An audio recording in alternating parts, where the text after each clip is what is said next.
Olá, pessoal. Sejam bem-vindos ao canal Gaiata Psi e à nossa playlist O Estranho. Hoje estamos aqui com o Maurício Kairos, que vai nos falar sobre as suas pesquisas em evidências ufológicas na região de Luminárias, Minas Gerais. O Maurício tive o prazer de conhecer recentemente e ele é montanhista, investigador de ufologia e espeleólogo. Vai nos brindar aí com uma aula sobre as suas aventuras ufológicas nessa região. Quero dar as boas-vindas também a Inês Balbo, que está aqui novamente conosco e que é participante do nosso coletivo Ativismo Insólito. Então, eu vou passar a palavra para o Maurício e ele vai compartilhar conosco vídeos e slides. Bem-vindo, Maurício. Boa noite, Daniel. Boa noite, Inês. Boa noite, espectadores, né? Obrigado, Daniel, pelo espaço aí. Como você colocou, a gente se conheceu pessoalmente, né? Recentemente. E eu acho que a gente tem muito o que somar aí, né? Nas nossas pesquisas aí. Acho que a gente pode se ajudar nesse campo aí do estranho, né? Que é tão interessante pra gente, né? Tão desconhecido e é uma situação assim que a gente vai estar nessas pesquisas, acho que o resto da vida, enquanto a gente estiver vivo, e outras pessoas que vierem vão continuar, e talvez não tenha as respostas, outras gerações e gerações, e eu não sei, é um mistério, né? Mas é uma coisa muito bacana de se fazer. Depois que eu comecei a ter contato, eu também nunca mais parei, assim, de ir atrás, né? Uhum. E então, se você me permitir, eu vou estar falando aqui, né, sobre as pesquisas e algumas outras informações sobre um município que fica no sul de Minas, né, ele se chama Luminárias. É um município de 5 mil habitantes, né, 5 mil, 6 mil habitantes. E eu vou falar algumas particularidades que a gente pode encontrar, né, nesse município. Então eu vou colocar algumas artes, como eu já faço umas apresentações, uns encontros que a gente tem por lá, né? Eu tomei aqui a liberdade de estar utilizando uma parte desse meu material gráfico para estar ilustrando sobre o que eu vou estar falando, né? Uhum. Sobre os assuntos. Então eu posso já começar, Daniel? Então, Claro, fica à tá. vontade.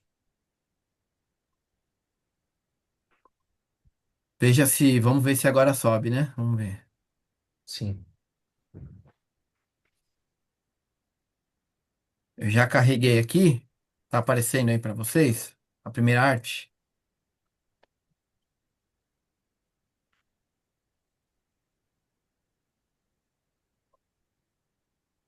E eu vou falar então desse município, né, no sul de Minas Luminárias. Mas antes, eu queria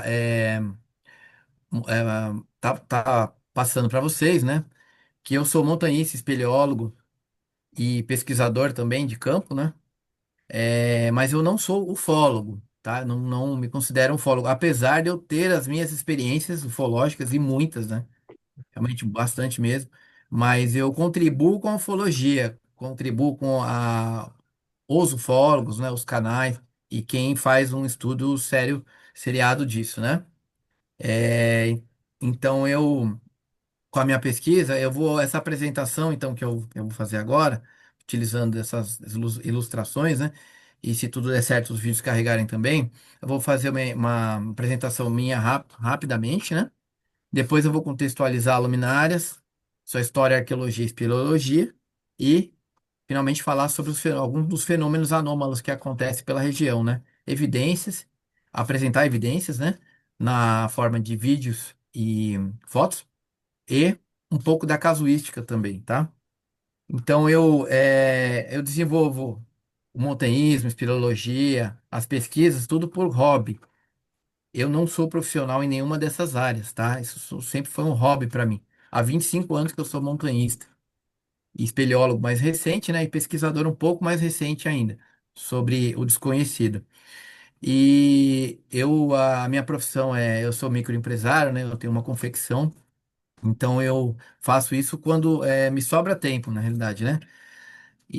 Mas sempre que eu posso, numa média de 3 em 3 meses, eu tô indo lá para a região para fazer essas pesquisas, né?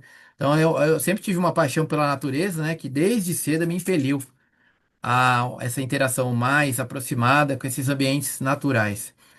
E nos últimos 12 anos, eu tá até tá lendo aqui, porque para dar celeridade, né? Nos últimos 12 anos eu tenho desenvolvido, como eu comentei, né? Essas atividades em apoio também a expedições que a gente monta de espeleologia, história, arqueologia, também projetos de audiovisual, que eu tenho também na região, dando apoio e projetos meus também, né? E outros de interesse das prefeituras, inclusive, das prefeituras locais, né? A gente tem parceria com as prefeituras também. E as expedições, sim, na maior parte, por mais que estejamos perto de, de grandes centros, né? Ainda são os locais que a gente encontra, por exemplo, cavernas e outras coisas, artes rupestres, sítios arqueológicos, eles ainda são de difícil acesso, né? Então, devido a isso, a gente precisa montar expedições com planejamento e tudo mais, como vocês vão poder ver ali mais à frente. Mas a gente tem tido bons resultados, né? Com descobertas de artes novas, artes locais de artes rupestres, novos sítios arqueológicos e novas cavidades naturais, que são as cavernas, tá? E aí, em certo momento, né, dessa minha jornada enquanto montanhista e tal, aí começaram a ocorrer inúmeros avistamentos do fenômeno das luzes misteriosas, bem como outros acontecimentos inexplicáveis. Algum desses eu consegui registrar em fotos e vídeo. Mas as minhas primeiras experiências foi quando eu era adolescente ainda, né, pré-adolescente ali, aí em São Paulo mesmo. Então eu não tive experiências estranhas apenas na região ali de Luminárias e São Tomé das Letras. Eu já comecei a ter aqui em São Paulo, eu só não entendia, né? Eu não conseguia dar uma interpretação ufológica para aquelas experiências que eu tive na minha infância e na minha adolescência. E depois, quando eu já mais, né, mais adulto, comecei a pesquisar ali a região, aí eu comecei a ligar as coisas que realmente podem ter interpretações ufológicas, tá?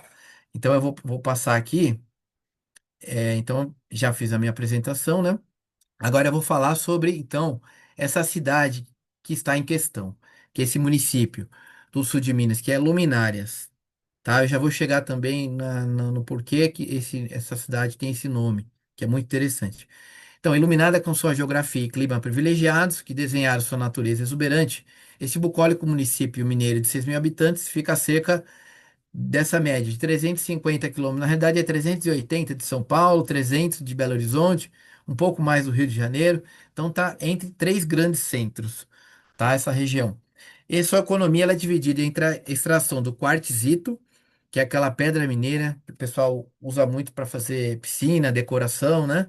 De casas e tudo mais. Ali tem grandes extrações do quartzito. E o quartzito ali, ele tem uma grande qualidade, né? Para falar a verdade, que é a região do Brasil onde ele tem a melhor, mais qualidade, mais alta do Brasil, né? A agricultura também eles se dividem ali a economia entre a agricultura e recentemente desponta como destino turístico, tá? Então aí no mapinha para vocês entenderem, Luminárias, olha lá, Belo Horizonte ali ao norte, né? Mais ou menos ao norte ali, a sudoeste aí São Paulo e a sudeste o Rio de Janeiro. Fica a 50 quilômetros, por curiosidade, fica a 50 quilômetros em linha reta de Varginha, onde acho que a maioria sabe dos acontecimentos de 1996, né? Então, muitas pessoas até comentam, só um paralelo rapidinho, hein, sobre aquelas possíveis criaturas capturadas estariam em cavernas e tal, mas na realidade, eu, enquanto espeleólogo, a gente pesquisa muito bem isso tudo, a gente tem que saber direitinho como é a geologia, tudo. Na região de Varginha não existem cavernas, apenas tocas, ou, em último caso, paleotocas, cavada por animais, num passado muito remoto, né? E as cavernas mais próximas de Varginha são as de Luminárias, tá? Como eu disse, que ficam a 50 quilômetros em linha reta. Aí, continuando falando de Luminárias, então ela é iluminada com suas histórias e causos fantásticos, carregadas de expressividade, simbolismos e mistério, que até hoje são guardadas longe dos holofotes. E é isso que é o mais interessante, né? Que está se mantendo essa originalidade aí sem uma contaminação externa, né? das histórias, principalmente contadas pelos mais velhos, que hoje em dia não é dado tanta atenção, né? Escanteadas pelas modernidades, são um patrimônio imaterial que se encontra em vias de se perder nas brumas do tempo, né? Então é aí que está a celeridade aí da gente estar fazendo essas pesquisas e dando continuidade a elas, né?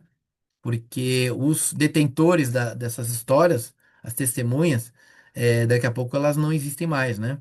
E elas vão levar consigo aí toda essa riqueza, né, desse material todo, né, dessas histórias e tal. O município, então, como eu vim falando ali no começo, é um município nomeado em referência a estranhos fenômenos luminosos, um dos únicos no mundo, pelo que a gente pesquisou, tá? Existem outros, né? Na Europa, inclusive no Brasil, parece que tem outros também, em algumas outras cidades. É, mas Luminárias é muito emblemático, né? Porque a sua história ela está intimamente ligada ao fenômeno das luzes.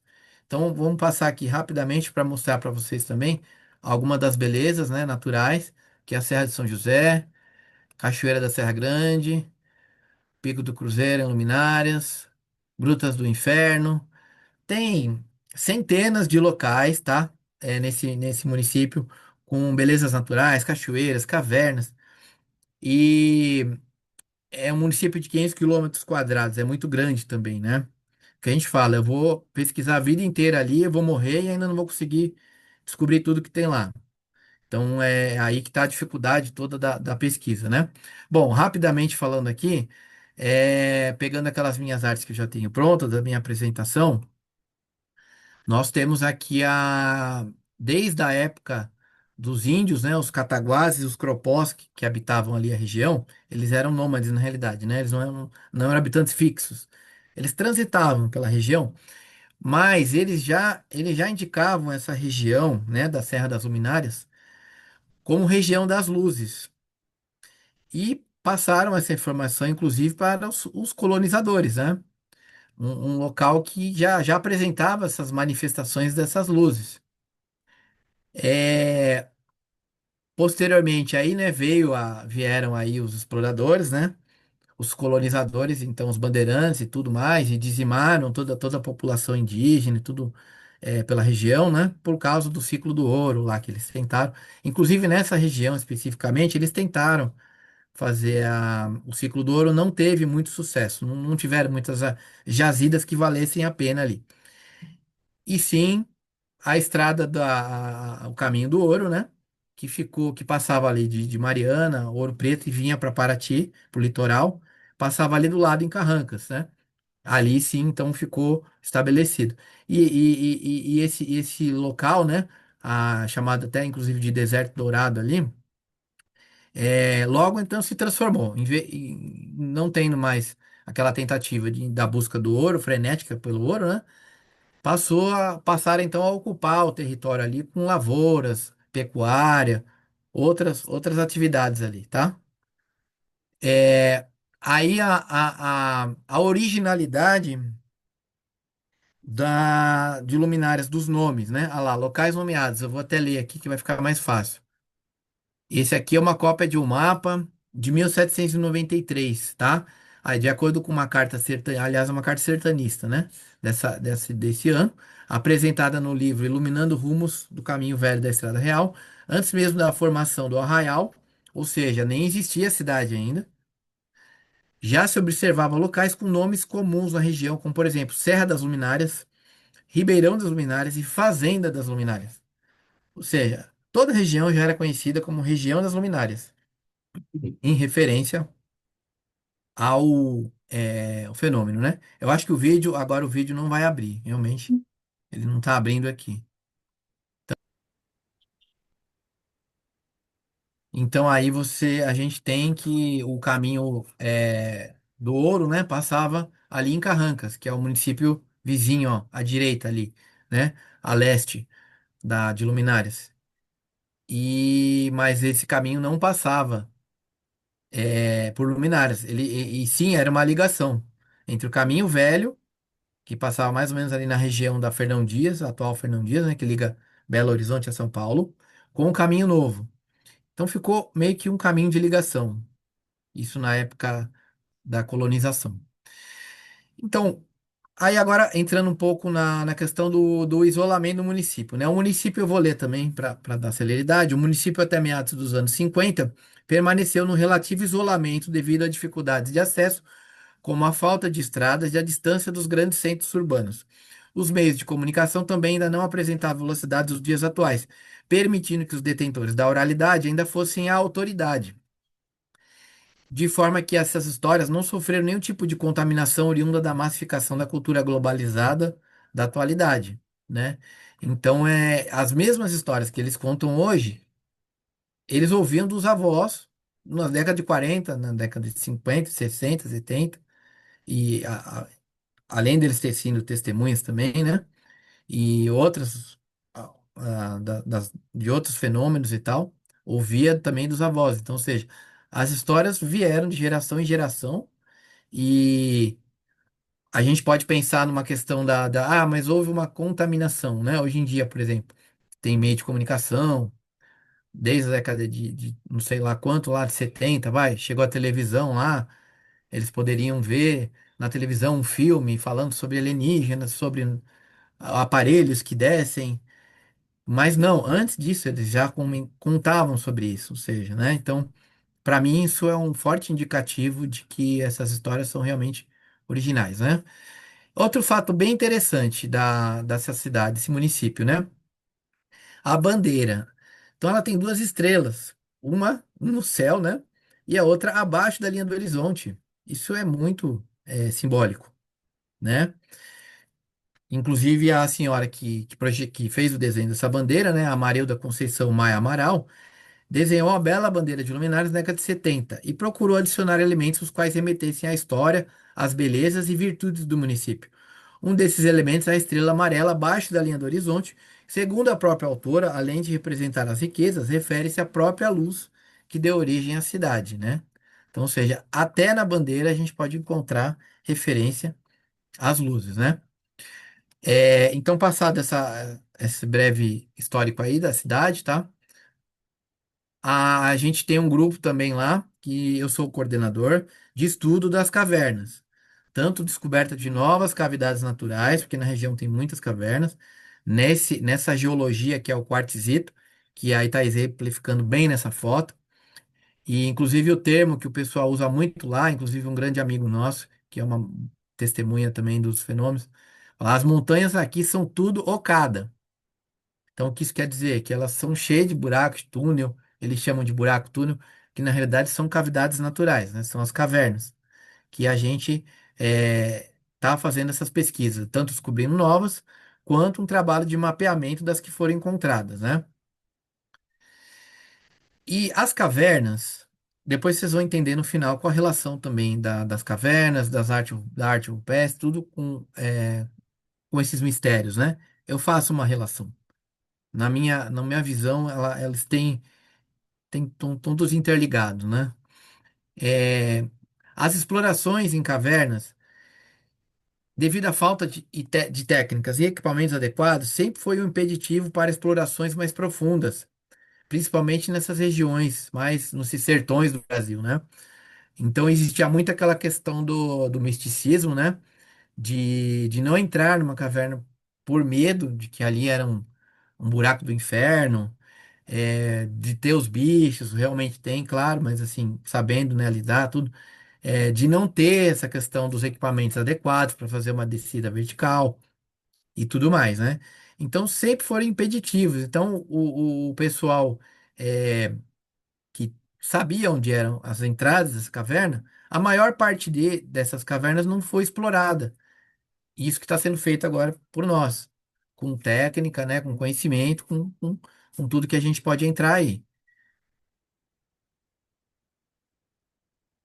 Ah lá, limite entre o homem e caverna, né? Nesse paradoxo, até um passado recente, como eu coloquei, a superstição e o medo impuseram um limite entre os homens e as cavernas. Mas as cavernas são mundos à parte, isso que eu queria, onde que eu queria chegar, tá? A maior parte das cavidades de luminárias destina-se a pesquisa e estudos científicos devido a várias questões, hein, principalmente de segurança, né? O quartzito ele tem umas questões de desplacamento, às vezes não desaba a caverna inteira, mas ele pode desplacar. Isso já pode machucar seriamente uma pessoa ou até matar, né? Então elas não têm assim muito potencial turístico, mas tem algumas que têm. Mas é uma outra história. Elas ainda não são turísticas e elas vão depender de um plano de manejo que tem que ser feito para que elas possam, algumas, né, se tornar turísticas. E tem cavernas maravilhosas e fantásticas lá para esse fim. Mas a maioria vai servir de estudos mesmo, né, científicos. De biologia subterrânea, tem espeleotemas, alguns espeleotemas dentro delas também, né? Geologia.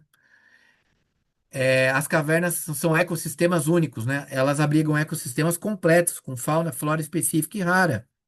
Então são mundos à parte. Em resumo, as cavernas são mundos à parte, né? Aliás, todas essas fotos, tá? Tirando as ilustrações, né? As fotos foram todas feitas por mim na região. Eu não peguei de internet, tá? São fotos realmente das cavernas de lá, dos animais de lá, da fauna, da flora, tudo de lá, tá? Pra gente estar ilustrando bem como que é a região. Aí tem outras questões, né, ligadas às cavernas, né? Elas também são locais de peregrinação ou santuários devido a milagre ou aparições ocorridas no interior das mesmas. Então, fica aquela questão do mistério das cavernas, né? Aqui também é sobre caverna. Por exemplo, um simbolismo mitológico da caverna, né, refere-se ao mundo mágico ocultado, aí já saindo um pouco do Brasil, mas só para fazer um paralelo, é o mundo mágico ocultado, onde se encontram figuras monstruosas e divindades, também é outro lado, né, da caverna, que a gente estava colocando. Exemplo de divindade adorada e temida pelos maias e astecas, por exemplo, essa estatueta que foi encontrada num dos sítios megalíticos dos sítios arqueológicos em Honduras, né, dos maias. E ele, por exemplo, ele é seu deus morcélago, ele se chama Camazotz. Diversas estatuetas representando o mesmo foram encontradas dentro de cavernas na Guatemala, Honduras e México, né?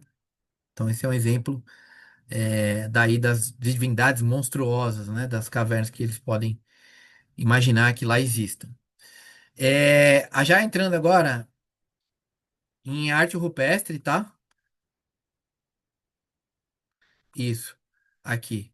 Então, aqui, servindo como na arqueologia, entrando agora na questão da arqueologia local, tá? Servindo como abrigo e moradia para os silvícolas, os mesmos acabavam por deixar vestígios na forma de arte rupestre, ferramentas e fósseis. Aqui é um exemplo de um paredão rupestre no município de Luminárias, que está em estudo, não está cadastrado, ele não pode ser visitado, só por estudiosos, né? Por arqueólogos, historiadores e pelo pessoal da prefeitura. Então a gente monta as expedições, por exemplo, para levar eles para lá. Existem mais 4 locais só em luminárias com arte rupestre totalmente ocultadas, né, escondidas ali, preservadas pela dificuldade de acesso, que vão, quando assim que possível, começar a ser estudadas e devidamente cadastradas enquanto sítios arqueológicos, que isso é que tem que ser feito para sua proteção e para estudos futuros, né? Então, esses aí luminárias tem 4. Depois, quando eu falar de São Tomé, daí eu vou falar os de São Tomé também. Tem muito mais lá. Aí, os de São Tomé, só para vocês terem uma ideia, depois eu coloco. E aí, falando sobre a interpretação da arte rupestre. A arte rupestre na região, ela é muito interessante, porque ela tem alguns desenhos que eles não se enquadram em tradições. Os arqueólogos colocam os desenhos, né, e dividem o Brasil, né, em áreas de tradições. Tradição São Francisco. Então, aqueles povos mais ou menos desenhavam aquelas coisas naquele lugar.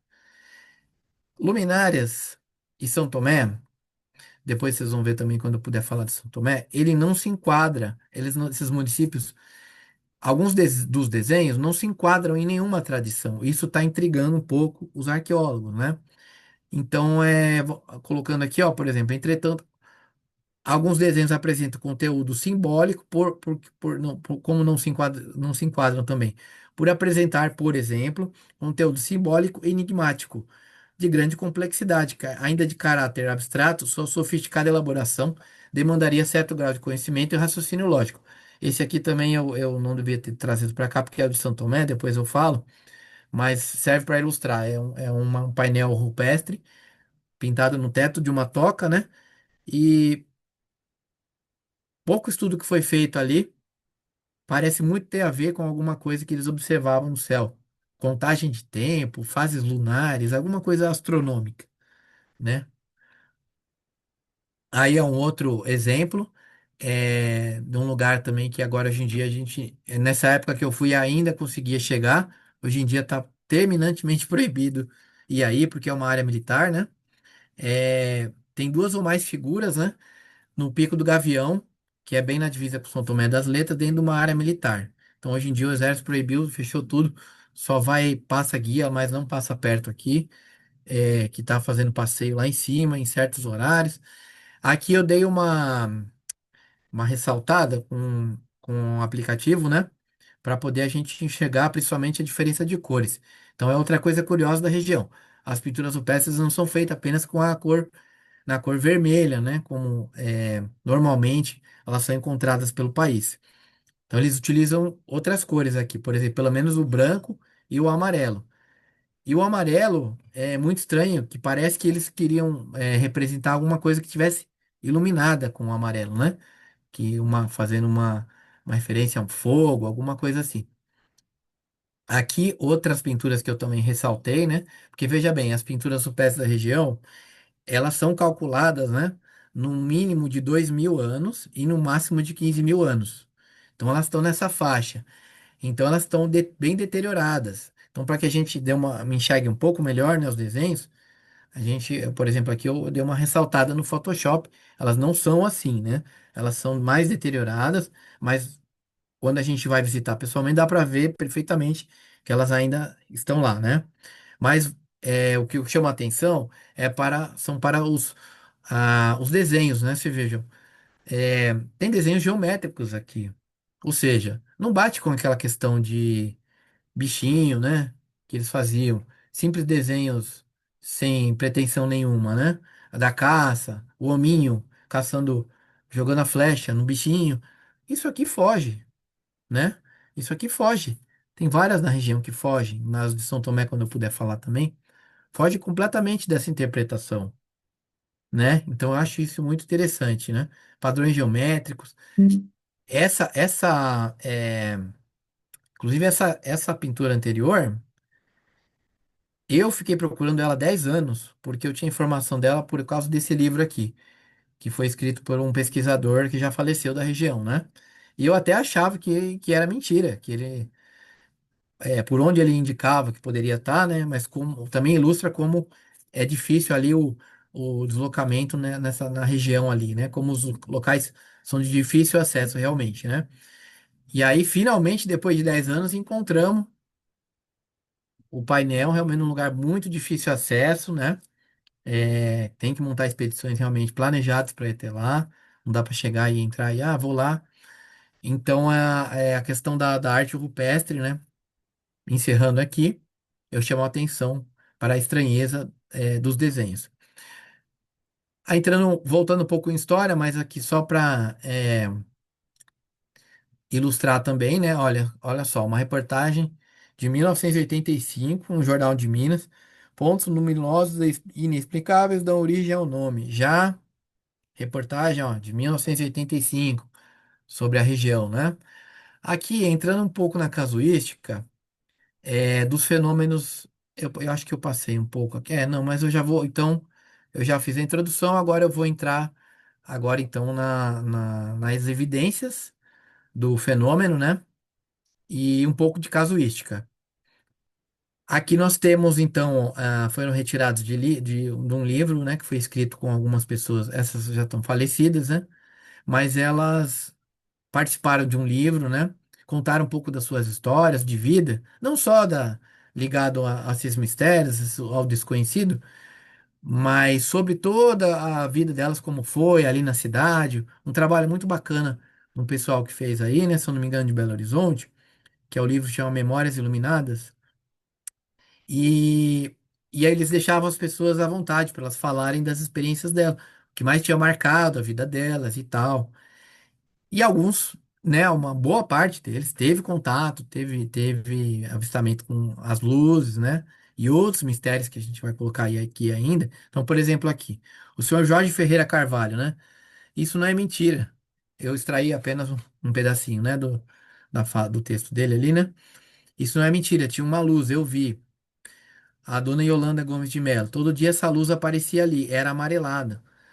A senhora Lucy Teodora Moreira. A bola passou por cima de casa, era de noite e ficou clarinho como o dia, ou seja, é um fenômeno ou barra um objeto, né, que eu também não sei, que iluminou, pelo menos ali a região da casa dela inteira, né?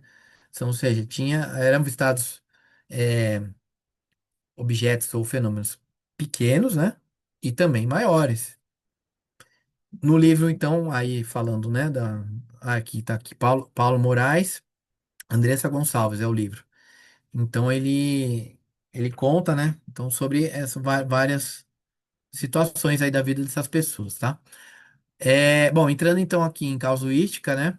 Então aqui, por exemplo, eu me lembro aqui que esse aqui era uma experiência do senhor Juvenal também. Isso aqui é uma ilustração feita por inteligência artificial, né? Que eu tô fazendo um trabalho com um amigo meu de passar todas essas as experiências contadas, né, por essas pessoas para a ilustração aqui na inteligência artificial de como poderia ter sido a experiência dessa pessoa. Então aqui está um dos exemplos, né? Então aqui na Serra de São José, ele contava, essa eu me lembro, essa do senhor Juvenal, eu me lembro, ele falou que ele foi pegar é, um remédio que eles pegavam em cima da serra lá, né? Um remédio, entre aspas, uma planta que eles utilizavam como remédio, né? Lá na Serra de São José, em Luminárias, e de repente estava a cavalo. Quando ele se depara no alto da serra, né? Com essa visão desses que ele chamava dessa seguinte forma: cabeçudos, criancinhas correndo para lá e para cá, com a cabeça grande, com a cabeça grande e canela fininha, falando tudo estranho. Ainda ouviu, né? Ouviu ainda. Chegou tão perto a ponto de ouvir. Que entrou naquele trem, que era a referência que eles tinham, né? Entrou naquele trem que subiu, trem iluminado lá que subiu para o espaço. E sumiu. Então, essa uma das casuísticas, tem diversas, assim, né? Essa outra casuística é interessante porque ela é mais recente. Ela é de 1996, tá? Ela é da minha amiga, a Aline, a vereadora. Ela é uma vereadora de luminárias, a Aline. E em 96 ela era criança e estava andando de bicicleta com um amiguinho ali pelas região rural ali de Luminárias, tá? Quando no final da tarde eles estavam deitados, tem outras artes que ilustram bem a experiência dela, né? Mas eu peguei uma só que é a mais sintetizada.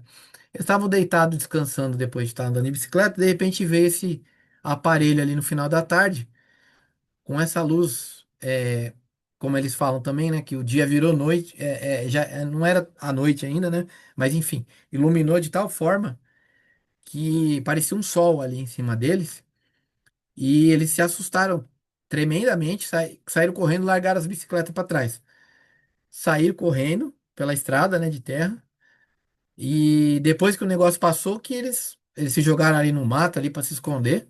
Depois passou por eles e aí que eles tiveram coragem depois de um tempo de levantar para ir pegar as bicicletas de volta, tá?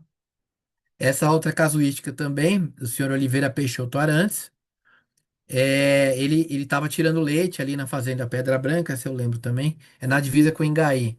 Ainda hoje em dia é uma região mais afastada, erma, né? Ainda pelos dias de hoje, né? E, e ele estava tirando leite de uma vaca, ele era também pré-adolescente ali, acho que tinha uns 13 anos, 14, e estava sozinho no final da tarde também.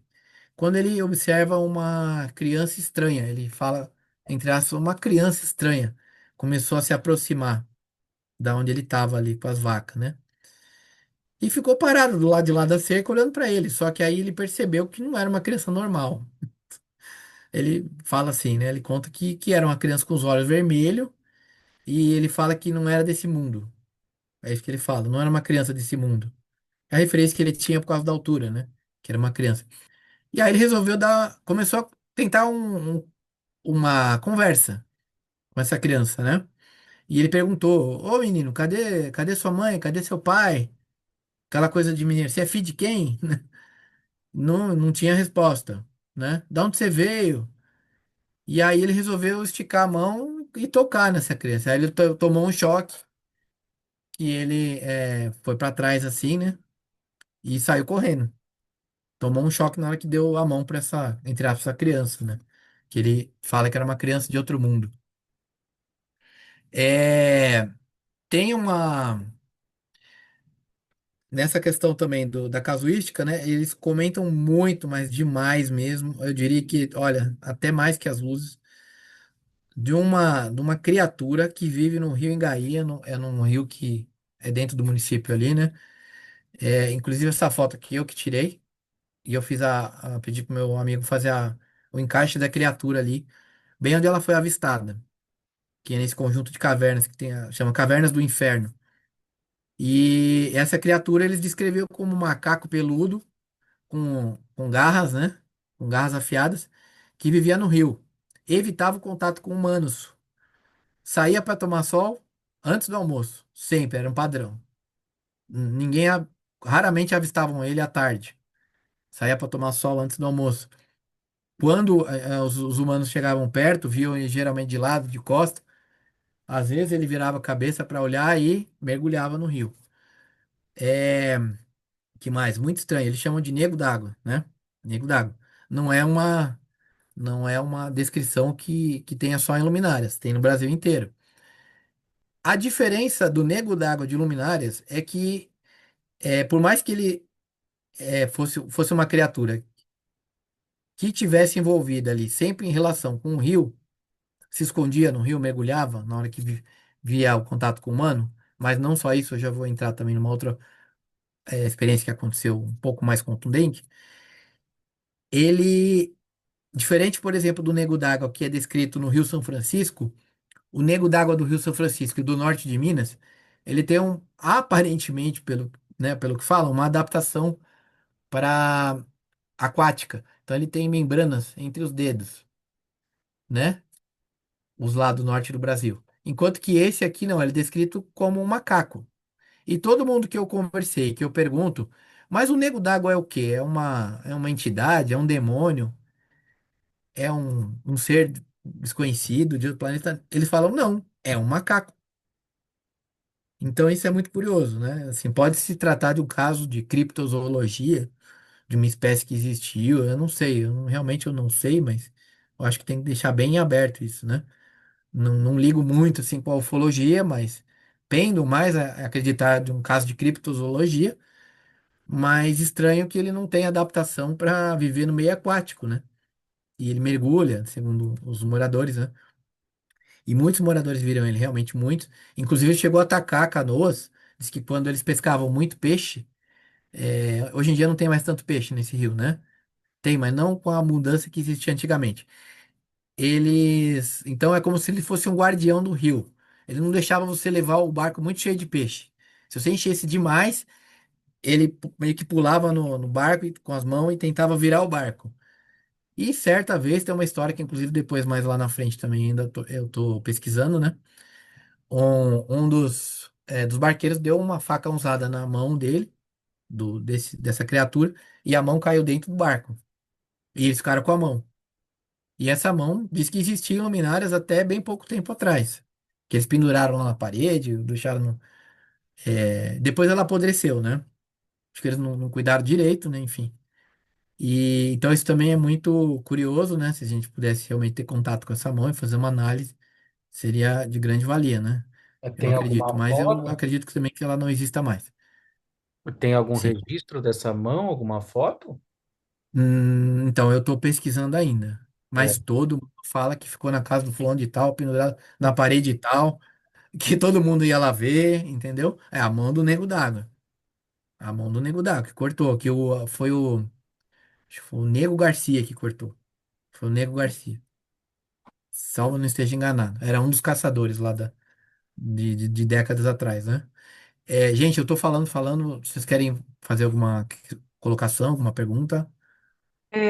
Essa questão aí do Nego d'Água me lembrou Lá no canal do Natan, no Belém de Arrepiar, ele fala muito do Boto.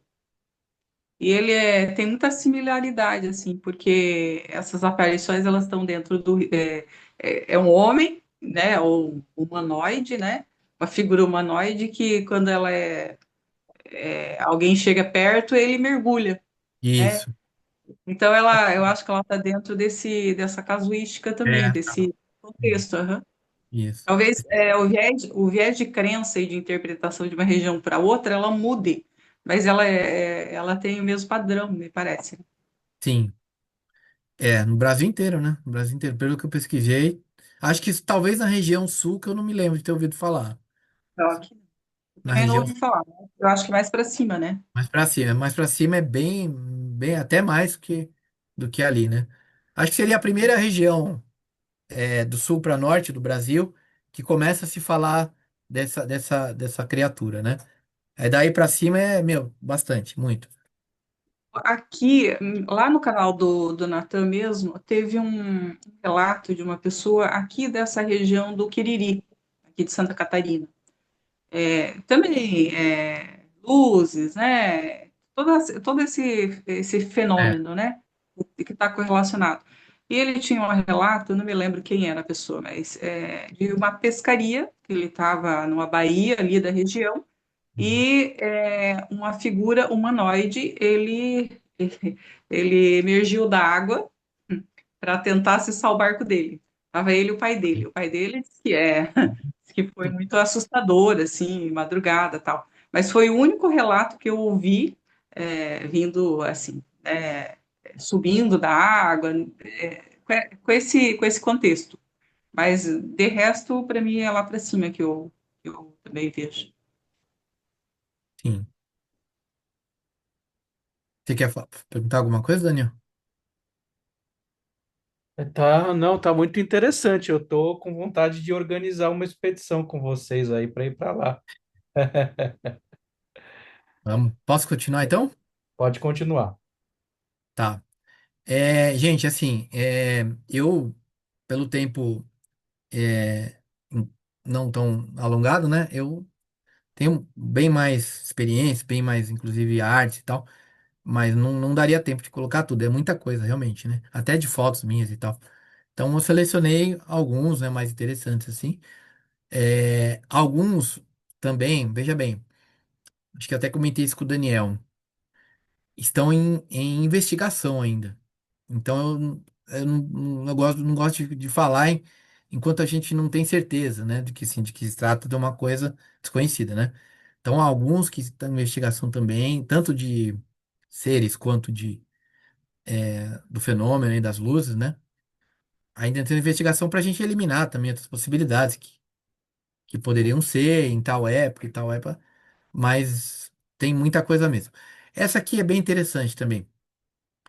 Como eu comentei lá atrás, existe uma área de treinamento do Exército, que é o campo da ESA, que é a Escola de Sargento das Armas. Inclusive, a que atendeu lá entre aspas, o ET de Varginha, né? Atendeu, entre aspas, as criaturas lá, né? As missões saíam de lá, né? Teve outras unidades, claro, também envolvidas, né? Por questão de sigilo, mas a principal e a primeira que foi a mais próxima, né? De Varginha era de Três Corações. E essa área aí é a área de treinamento da ESA, que é a Escola de Sargentos do Exército, né?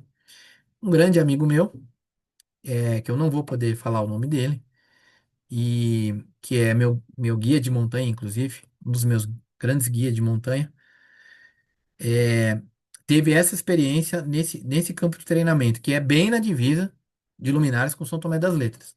Então eles têm lá uns 20 quilômetros de comprimento por uns 5 de largura, onde eles fazem os treinamentos, lá dão tiro, tudo papapá. E, e eles estavam, era ano 2000 isso. Eles estavam lá esperando, que tem as manobras militares, né? Estavam esperando de madrugada amanhecer para começar a manobra de artilharia, tudo coordenado, tiro de metralhadora de longa distância, não sei o quê. E aí era por volta. Opa, eu vou. Ô, Daniel, deixa eu só dar uma. Eu esqueci de carregar aqui o computador.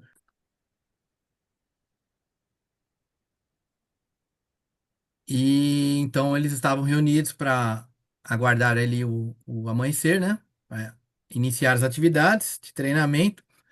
Quando por volta de, não me lembro o horário, não sei se está marcado aqui, eu acho que está no outro. Acho que era por volta de 2 da manhã. Eles começam a observar esse objeto ovalado, amarelado, do tamanho de um ônibus, sobrevoando por cima deles. E detalhe que eram 2.500 militares, e os 2.500 foram testemunha, de soldado a general. Tinha tudo lá. Os generais questionaram se não era alguma coisa da artilharia. Naquela época não tinha drone, né? 2000 não tinha. Mas se podia ser alguma coisa da artilharia, não, aí não era. Inclusive, esse meu amigo, ele pegou ele ficou observando, esse cara observando esse objeto do tamanho desse ônibus, desceu mais à frente, 3 quilômetros à frente, na montanha. E ele mais ou menos plotou as coordenadas de onde esse objeto tinha descido. E no outro dia, eles foram lá. Não chegaram a observar nada de anormal, né? Também o solo ali, já é meio um cerrado. Não é um solo que possa deixar uma marca muito nítida, né? É cerrado. É, a transição, na realidade, ali é a transição da Mata Atlântica para o Cerrado, né? Então é muito pedregoso, por causa do quartzito, ele tem camadas assim, e não chegou a observar nada, mas aí ele ficou de voltar lá para fazer leituras com outras coisas, contador Geiger, e depois não deu mais, né? Mas enfim, então isso daí foi ali. Bom, agora são evidências, né, minhas, né? Aqui, um dos objetos aqui, esse que eu filmei, inclusive. Eu só não consegui subir o vídeo porque é desses que não tá abrindo. Mas é aí que chamam, né? Pelo menos o pessoal da ufologia chama de sonda, né? Que elas fazem um tipo de movimento próximo ao solo, se materializam, aparece próximo ao solo, tem um tamanho aproximado de um meio metro, alguns até menores ali. Eu vou estar também mostrando algumas menores. E ficam ali 3, 4, 5 segundos, fazem um tipo de voo assim entre as árvores e desaparecem, no geral, né? Aí eu vou passando, porque são muitos, eu tenho mais de 40 fotos, né? Eu não trouxe todas, Hum. mas a maioria é de sondas, né? Da minha experiência. São de o que eles chamam de sondas, essas menores, esses fenômenos menores. Apesar que eu já tenho avistamento de coisas maiores também, né? Então é tudo sonda aí, por todas as serras da região. Eu tive grandes avistamentos, a maioria, 90% entre 2018 e 2019, antes da pandemia. Foram o ápice dos avistamentos. Tinha dia, teve vez que eu cheguei a estar em alto de serra ali e olhar para os 4 lados, os 4 cantos ali, 360 graus, assim, tinha norte, sul, leste, oeste, tinha sonda, tinha sonda, tinha sonda, tinha sonda. Então realmente era demais. Essa aqui é uma das experiências também um pouco mais contundentes que aconteceu comigo. É, depois no final eu vou mandar até alguns links não, mas os canais de YouTube que eu já contei algumas dessas experiências em alguns canais de ufologia, né? Aí se o Daniel me permitir, eu falo no final lá para o pessoal poder entender com mais detalhamento como foi e no Claro. local, filmado no local, como foi a experiência, né? Então aqui esse aparelho, né? Já parecia um aparelho um pouco maior, realmente. Esse aí já tinha mais de 1 metro. Foi a seguinte situação: eu tinha feito uma janta, eu estava sozinho nesse dia. Aliás, é outro padrão, meio interessante. 80% dos meus avistamentos eu estava sozinho, mas não todos. Alguns eu estava com muitas pessoas também, mas no geral é quando eu estava sozinho. E então o que que eu fazia? Eu explorava a caverna, às vezes com outra pessoa ao longo do dia, a outra pessoa ia embora, outras pessoas, né? No caso ali de luminares, moradores e lá. Ah, eles não iam ficar até de madrugada. Não, eu vou embora, beleza, pode ficar tranquilo, eu tô com meu carro, eu fico. Ficava com o intuito, né? De poder estar tendo alguma experiência, algum avistamento e tal. E aí, esse aí foi uma das primeiras, inclusive. A gente tinha explorado umas cavernas e a gente fez uma janta lá. Na realidade, eu já estava sozinho, né? Eu fiz uma janta, o pessoal foi embora antes, e eu alonguei minha janta, deixei para fazer bem tarde, porque eu tinha acabado meu gás no meu fogareiro. Aí eu tive que fazer uma fogueira. Mas com todos os cuidados ali, né? Para não colocar fogo no lugar e tal. A gente tomando algumas medidas ali. Fiz a fogueira, fiz a minha janta, recolhi, fiquei até 1 e pouco da manhã.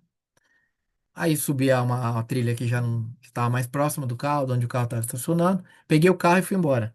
Pela estrada da Pedreira, no alto da serra. Isso a 12 quilômetros de Luminária. Quando eu estava fechando a porteira, nessa época a pedreira ainda não, ela não estava minerando ali. Já tinha minerado, mas tava não estava permitido nessa época. Aí estava aberto, né? Explicando também. E aí porque hoje em dia a gente não pode ir sem autorização, né? Que é a pedreira lá. Aí eu fui fechar a porteira, já na estrada com o carro indo embora. E eu olho para trás, onde eu estava, cerca de 2 quilômetros ali, né? No fundo do vale, onde eu conheço muito bem a geografia. Ele tem várias cavernas. Começou a subir uma bola saindo da boca de uma das cavernas. Eu não consegui nem do meu ponto de vista, ter certeza que ela saiu de dentro. Mas ela saiu de um través da onde é a boca, vertical. E ela era laranja. Ela não era dessa cor. E aí ela veio subindo, galgando o morro inteiro, assim, a face da serra inteira, a 10 metros de altura. Ou seja, não usou estrada, nada. Era um objeto que não. Voando, né? Flutuava, voava, sei lá. Foi até onde eu tinha feito a fogueira, e se observando tudo de 2 quilômetros. Por isso que ele era um pouco maior também, tinha 1,5 metro mais ou menos. Foi até onde eu tinha feito a fogueira, parou em cima, pairou, né? Fez um voo pairado e começou a subir lentamente, até uns 50 metros. Quando chegou nos 50 metros acima, mais ou menos, desapareceu completamente. Aí nessa época já tava com os primeiros drones, né? Eu acho que esse ano aí eu não lembro, acho que foi 2019, mas também mais ou menos. Tava começando a vir os primeiros drones, né? Ainda pensei, nossa, mas quem que soltou drone 1h30 da manhã aqui? Aí como desapareceu, eu falei, não pode ser drone, porque a gente viu perfeitamente, não desceu, desapareceu, né? E também não tem atitude de voo e de drone, nada, né? E aí ele era vermelho o tempo inteiro. E eu te consegui tirar uma foto, mas não com uma câmera boa que eu tinha, porque ela já tinha quebrado, só que ficou uma câmera ruinzinha. Ela saiu azul, mas aí o pessoal que entende, né, de foto, falou, não, depende do espectro naquele momento, que tirou a foto, né? Então ela era laranja, avermelhada e saiu azul. E tinha esse formato aí, desapareceu. Essa foi uma das, né? Tudo aí, sondas aí perambulando pela Serra Grande. Aqui também bem interessante. É, vocês podem ver que é um objeto que ele está flutuando e ele lança outros. São duas fotos em longa exposição de 10 segundos, tá? 10 segundos no tripé. Então dá para ver perfeitamente que é um objeto que na realidade lançava outros, né? E no ar, eles estão no ar, acima do solo, próximo, né? E aí, esse risco é o movimento que esse objeto fez em 10 segundos. Em 10 segundos, tá? Aqui também é outra experiência minha muito interessante. Tava voltando de São João del Rei, falei, ó, vou ficar um dia em Luminárias. De madrugada também, era umas 12 e pouco da manhã. Aqui é o alto da serra, entre Lavras, e lá no fundo, vocês estão vendo uma luz mais manchada, alaranjada? Sim, sim. À esquerda é Luminárias. Ah, É a estrada que aqui é o acostamento da estrada. Aí eu comecei a observar essa luzinha do tamanho de uma bola de basquete, assim, ó, desse tamanho. uhum. Do lado da estrada, porque a estrada daqui tem um vale. Não sei se dá pra identificar bem, a gente tá no topo da serra, a estrada tá no topo, e aí tem um buracão aqui, que é o vale, que é mais baixo, o terreno lá embaixo, e essa luzinha do lado dessa árvore, assim, um pouco mais pra trás da árvore, mas pequenininha. Falei, nossa, que curioso. Aí eu consegui tirar uma foto dela, quebrou a minha máquina. Depois que eu tirei essa foto. Aí Será fiquei que olhando um foi alguma tempão também. interferência?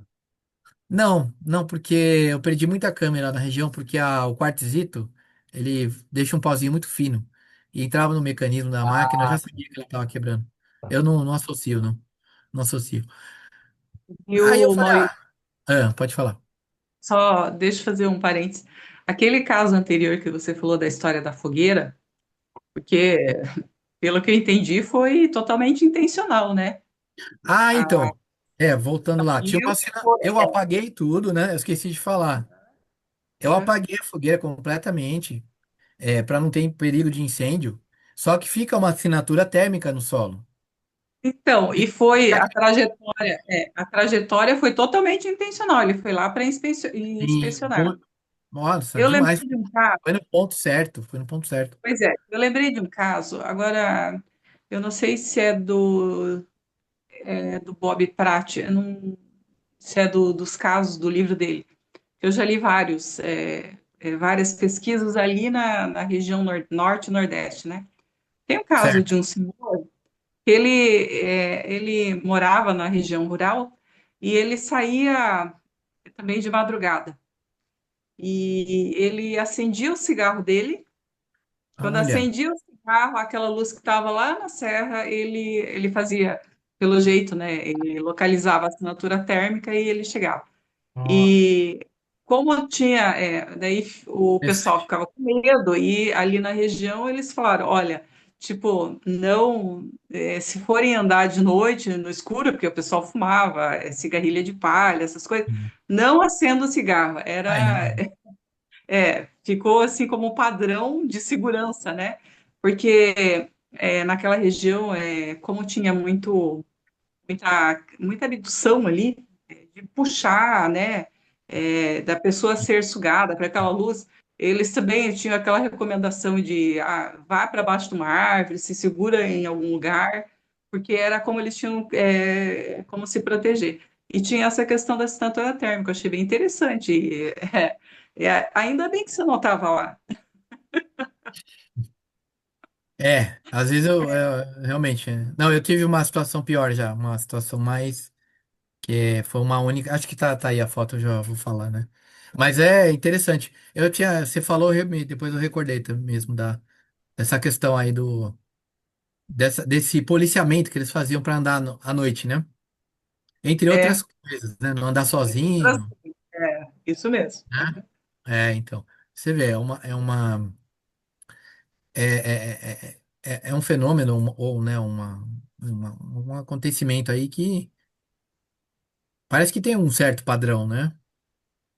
Tem, De assim, onde eu ele já li bastante acontece, né? coisa. De onde ele acontece, Faz mais né? de uma década também que eu estudo, mas assim, não vou a campo, né? Meu é Bom, literatura, relatos, né? Porque como eu estudo comportamento com ciência, a questão da abdução veio, né? Para entender isso também, que eu estudo fenômenos anômalos, né? E lá para cima, nessa região norte e nordeste, quanto mais retirado, é praticamente o mesmo padrão, a gente percebe. sim, é verdade, né? Aí vou dar continuidade então aqui, tá bom? E aí eu tirei a foto, consegui essa foto, né? E fiquei mais uns 15 minutos e ela continuava parada. Aí eu falei, não tem mais o que eu fazer, eu também precisava dormir. Falei, vou embora. Tem muito disso, né? Depende muito da experiência que você tá. Que nem uma agora que tá em investigação, que foi bem recente comigo. Pô, eu não tava pra isso, eu tava pra explorar a caverna, eu tava com outro pessoal, tinha que acordar cedo no outro dia. Falei, o certo seria eu ter ficado até de madrugada, né? Pra ver toda a dinâmica do negócio, todo. E não adianta em 5 minutos, né? Se, assim, até tirei foto, e tal, filmei, mas o certo é você. Pô, já que tá acontecendo ali, para então, e tem que ficar, né? Vamos ver o que vai acontecer. Mas aí tem essa, pô, precisa acordar cedo no outro dia, eu não sei o quê. Enfim, aí eu deu 15 minutos, falei, já tirei a foto, quebrou a máquina. Não tem mais o que eu fazer. Já vi, não era novidade, então falei, vou embora. Tô indo embora, tô no topo da serra. Aí imagina que essa serra aqui, ela é mais alta, ela desce e vai serpenteando até chegar em Luminária, essa estrada. É a única estrada de asfalto que tem acesso lá hoje em dia, né? Que é a de Lavras. As outras todas são de terra para os outros locais. Aí de repente eu olho do lado, do meu lado direito, essa luz tá voando aqui do meu lado, do lado do carro. Um pouco, só que um pouco mais afastado do que aí da foto. Ela parece dar uma afastadinha. Só que tá voando paralelo na mesma velocidade. Falei, epa. Aí continuei descendo a serra. Ela passou por cima do carro e foi pro outro lado da estrada, foi pro lado esquerdo. E continuou seguindo o carro, mas paralelo com o carro. E o carro descendo a serra. Falei, vou filmar, vou pegar o celular e filmar agora. Foi eu pensar isso, era de madrugada, não tinha ninguém na estrada. Eu atravessei pro outro lado rápido, assim, e falei, eu vou atravessar rápido e desligar o farol. Com tudo, e já tirei o celular para começar a filmar. Aí no que eu fiz isso, desliguei, fiz tudo rápido, entrei com o carro, não sei o quê, de frente com uma porteira, uma fazenda de eucaliptos, assim. Tirei o celular, ela fez um movimento assim muito rápido e entrou dentro do eucaliptal. Mas entrou assim, ó, e desapareceu. Mas numa velocidade, uma velocidade que eu assim, não consigo nem calcular, porque e aí nada de eu filmar, né? Porque não deu tempo nem de apertar o botão. No, Parece que é uma coisa pensada, né? Uma uma coisa. bola, Então, fala, Daniel, desculpa. uma bola laranja. É, um tamanho, essa daí era o tamanho de uma bola de basquete, assim, desse tamanho, assim. Era pequenininha, pequenininha. Ou Isso. seja, né, quem controla isso? É controlado? Cadê a asa? Cadê a hélice? Cadê o que que sustenta no ar isso daí? Cadê o combustível? Cadê desse Maurício, tamanho? Ah, você sentiu interação entre a tua decisão, porque parece que teve uma interação intencional ali, né? Você é, parou para a foto e parece, ela parece. E parece, não ela, parece? na hora já, e entrou, né? E sumiu, não apareceu mais. Aí fiquei um tempo lá, apareceu Não mais nada. parece aleatório, né? Não parece uma reação aleatória. Não, não, tem interagiu, né? Interagiu. E aí teve essa outra. Ah, essa daqui. Então, essa daqui, ela que foi a única que eu fiquei mais receoso, assim, até hoje, né? Eu tava indo embora também sozinho pra São Paulo e tava na estrada de terra que liga as luminárias de São Bento Abade. Aí eu começo a olhar do lado da estrada, começo a ver essa luz laranja aí. Pensei que era uma antena até, porque ela tava parada, paradinha, paradinha, paradinha de tudo. Não mexia, não fazia nada. Aí quando eu já tenho olho bom, né? E eu falei, não, isso não é antena nada. Eu já vi que não tinha. Pode pegar a foto aí, fazer filtro, tudo, vocês vão ver que não tem nada aí. É, falei, não, isso não é antena, isso daí é sonda, né? Alguma coisa. É as coisas aí que aparecem. Aí, por coincidência, vocês estão vendo embaixo aí, à direita, tem um sítio. Estão Sim, vendo? É um sítio isso daí. Então eu consegui, falei, ó, legal, tem uma referência na foto agora. De altura, de tamanho, de tudo. Eu tenho um sítio e tenho ela, na mesma foto. Tirei um monte de foto. Eu entrei, né? Como se fosse na entrada desse sítio. Tinha uma entrada lateral, assim. Só que os moradores estavam. Era 10h30 da noite, domingo. Eu falei, eles vão se assustar, vão achar que é assalto.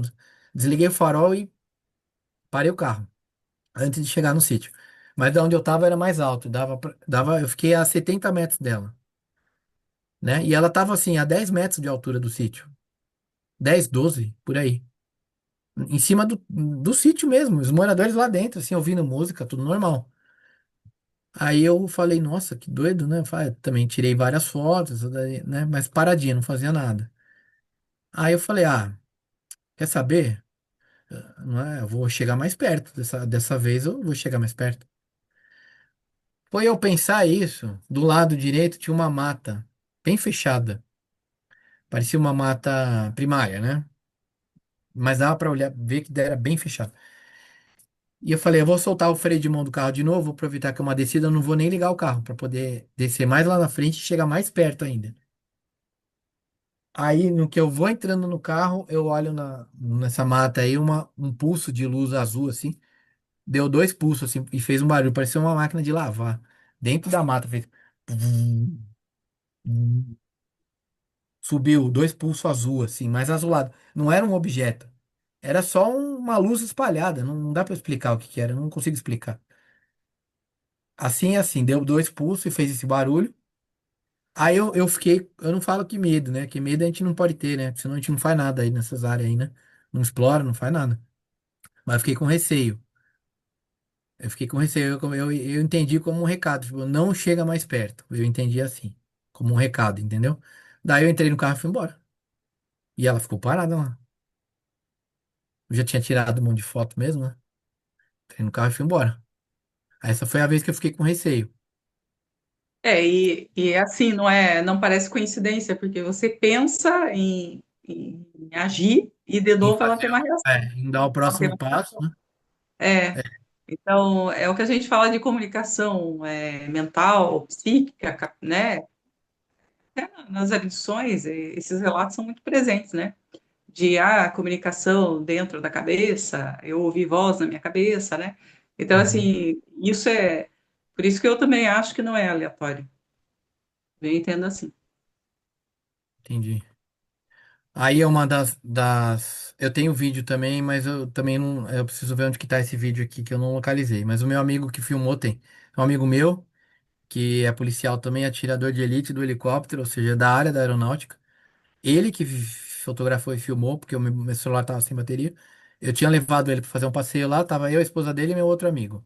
A gente estava em quatro.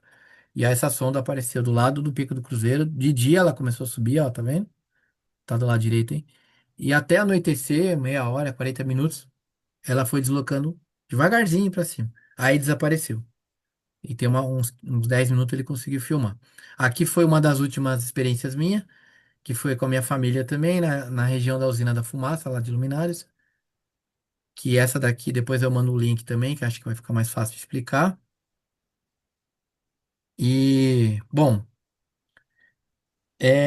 tem uma outra casuística aqui, Daniel, mas eu acho que eu posso até colocar na de São Tomé também, né? Que acho que já tá meio que dando tempo, né?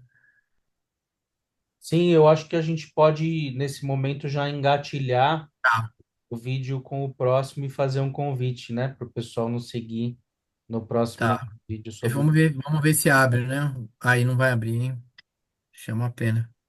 o MP4, né? Ah, esse é o único que abriu. Ah, Esse aqui é da Usina da Fumaça, que inclusive minha família inteira testemunhou.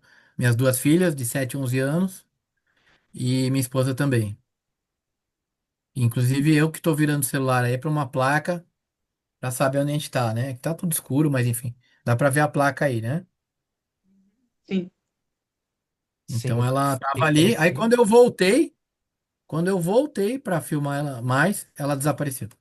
Minha filha viu, falou: "Nossa, sumiu". Minhas filhas, né? Mira. A mais velha, a de 11 ela já tem receio, né? Ela sabe que eu pesquiso e tal. Ela já não quis nem olhar, já ficou com medo. Beira Rio, é isso?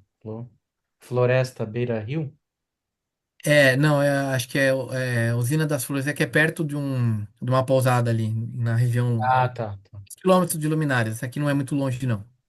Inclusive, aqui é bem onde teve a experiência da Aline, não sei se vocês vão lembrar. Que eles estavam de bicicleta, duas crianças, Ah, e o negócio eu- foi bem aí, nesse mesmo local. Exatamente nesse local. Bom, então acho que eu vou finalizar, Daniel, aqui. Aos vídeos, Tá os bom. outros não abrir, a gente passa em uma outra ocasião. A gente parte, Mas passa. eu acho que deu para a gente ter uma ideia, né? Primeiro aqui eu vou só ler aqui ó, a finalização e depois aí vocês fazem as considerações aí também. Então, a obstinação, né, é uma característica encontrada em nós, buscadores, que buscamos aí pelo desconhecido, né? Exploradores e pesquisadores de mistérios. As sincronicidades, né, nos colocam em ocasiões desafiadoras, onde por vezes somos desacreditados ou em caminhos nos quais alguns jamais pisariam, rumo ao desconhecido e em busca do objetivo de se resgatar as histórias que ficaram esquecidas nas brumas do tempo. Analisando a década a qual venho explorando e pesquisando, posso vislumbrar uma relação intrínseca entre as histórias presentes na oralidade, né?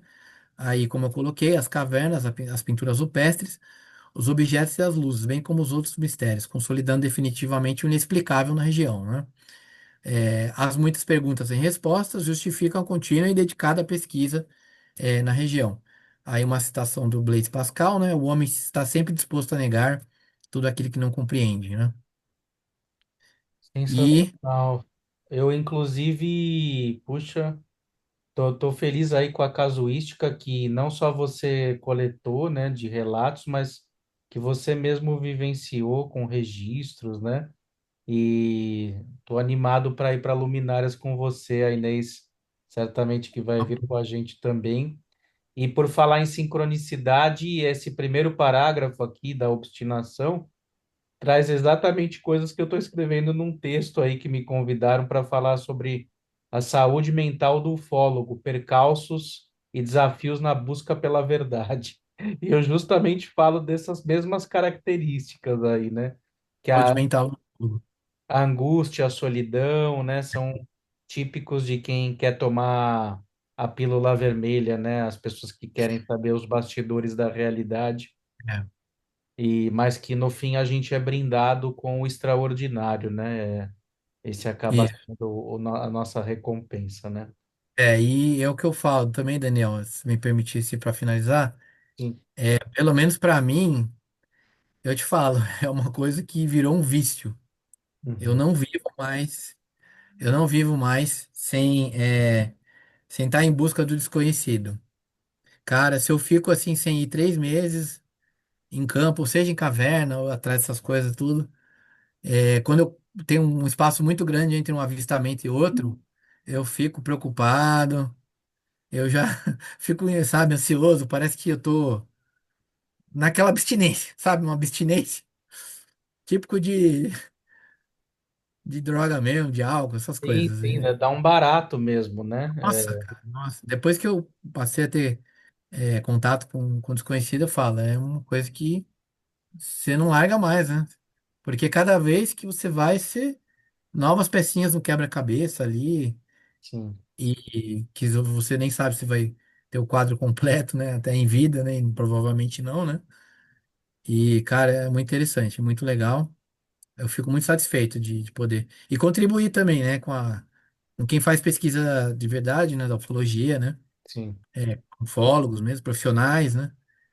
E eu volto a falar, reforçando que o seu trabalho é o que eu falo, é uma coisa que eu queria até falar aqui pro pessoal, né? Por mais que eu não tivesse tido experiência nenhuma, nem aqui em São Paulo, que aliás não deu tempo, eu não contei, de repente a gente monta um outro ainda, Sim, uma outra podemos fazer várias, oportunidade, né? uma minissérie aí de. Eu não, por mais que eu nunca tivesse nem visto, e inclusive existem ufólogos que nunca viram nada, né? Você sabe, né? Tem ufólogos que nunca tiveram Sim, contato com. E são ufólogos, né? Ou seja, eles confiam muito na pesquisa, né? É só pela casuística, né? Pela o que a gente vem de pesquisa, conversando com as pessoas, principalmente as pessoas mais simples, que moram nessas regiões mais afastadas, pessoas mais velhas, e aí entra o seu trabalho, eu já poderia afirmar que coisas muito estranhas aconteceram totalmente fora do que a gente pode explicar e continuam acontecendo nessas regiões, mesmo que eu não tivesse tido as minhas experiências, porque só pelo que o jeito a sistemática que a gente ouve essas pessoas contando já seria assim muito de muita, sabe, de muito muito enriquecedor, né, para as Então, eu queria complementar essas falas, as suas e a do Daniel. Você como pesquisador e o Daniel como profissional da saúde mental, que está empunhando essa bandeira da ufologia, né? Que isso é quebrar pedra, né? Quebrar pedra mesmo. É, O Daniel estava falando sobre a saúde do ufólogo. E eu vou trazer aqui a saúde de quem experimenta essas coisas, que passa em cima da minha casa. Então, assim, sim, invade a nossa realidade, né? eu vi o seu Então, programa. assim, é diferente você ir até um lugar que você vai experimentar isso, e outra coisa que você está aqui olhando na tua casa e está passando por cima Tá da tua passando. cabeça, e você Sim, está convivendo com o fenômeno. Então, isso, ele tem, a pessoa que experimenta, ela começa, é como se rasgasse os véus da realidade, porque a realidade dela do dia a dia está sendo invadida. E se você não tem um lugar para você poder falar, por isso que eu estou lá no ativismo insólito, né? Porque as pessoas estão lá, elas vivem, elas estão vivendo e elas estão questionando, elas estão buscando resposta. Então, esse trabalho integrado, né, da gente conversar, da gente falar e da gente tirar esse estigma, porque tem muitas coisas ali que a gente precisa questionar. A questão hoje que eu vejo assim, não é se o fenômeno existe, a gente está buscando a resposta do que se trata. A gente já está com um passo a mais, né? Assim, Então, o meu engajamento aqui com o grupo do Daniel é nessa relação. E como eu também estudo a questão da consciência, né?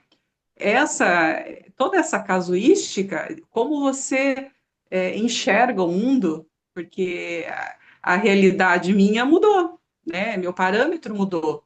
Então, assim, você já não consegue se encaixar socialmente, né? É uma série de desdobramentos é, que pode, para quem não tem com quem conversar, ele vai impactar em saúde mental, né? é verdade. Então, assim, impacta o ser humano, impacta a consciência humana, né? Sim, A gente precisa falar sobre isso. Então, assim, só a presença e só o fato da gente falar, mesmo não tendo nenhuma resposta, mas, assim, são pessoas sérias, fazendo trabalhos sérios, né? Eu acho que é isso que é o mais importante nesse ponto. Talvez nem seja exatamente trazer a resposta, mas falar sobre, dar o é, senso de pertencimento, né? exato. E na verdade, a gente às vezes traz mais perguntas também, né? Do que respostas. Mais A gente, ainda. a gente amplia as perguntas, né? É, É é, isso mesmo. Com certeza. E acho que uma das questões que fica é lidar com o mistério é uma forma também da gente lidar com a morte, né? Com a finitude, que é o maior mistério, talvez, da vida, é que ela acaba, né? Então, se alguém me pergunta, mas como eu posso enfrentar o desconhecido, tanto dentro de mim como fora, eu digo, bom, começa a dialogar com a tua finitude, o fato de que nós temos uma experiência aqui para ser vivida e que a própria existência é um mistério, né? Então, sim, começar a olhar para aquilo que existe como real, né? Que é a morte para todos nós. E quando a gente conseguir aceitar essa realidade e lidar bem com isso, a gente vai conseguir estender isso para outros campos, como, por exemplo, a parapsicologia, a ufologia, né? Experiências anômalas. E além, a gente vai rever o que é a realidade, né? Então, essa é a minha dica: exercitem a sua relação com a morte, estando vivos, obviamente, né? É um bom exercício. Tudo interessante. bem. Então, quero Perfeito. agradecer, obrigado, pessoal. Eu quero agradecer a presença de vocês, Maurício, Inês. Em breve teremos então mais vídeos sobre luminárias e outros temas. E para quem que tiver experiências anômalas, quiser falar aqui no canal, pode mandar um e-mail para gaiatapsi23@gmail.com. E também nós temos um grupo de WhatsApp chamado Ativismo Insólito, onde pessoas compartilham material e experiências anômalas ou não ordinárias e desafiam a razão estabelecida. Então, fiquem à vontade aí para entrar em contato e participar do grupo se quiserem, é gratuito. Valeu, Maurício, obrigado, Inês, e Obrigado, até gente. Boa breve. noite. Boa Boa noite, Boa noite. até. boa noite, um É, abraço. Até.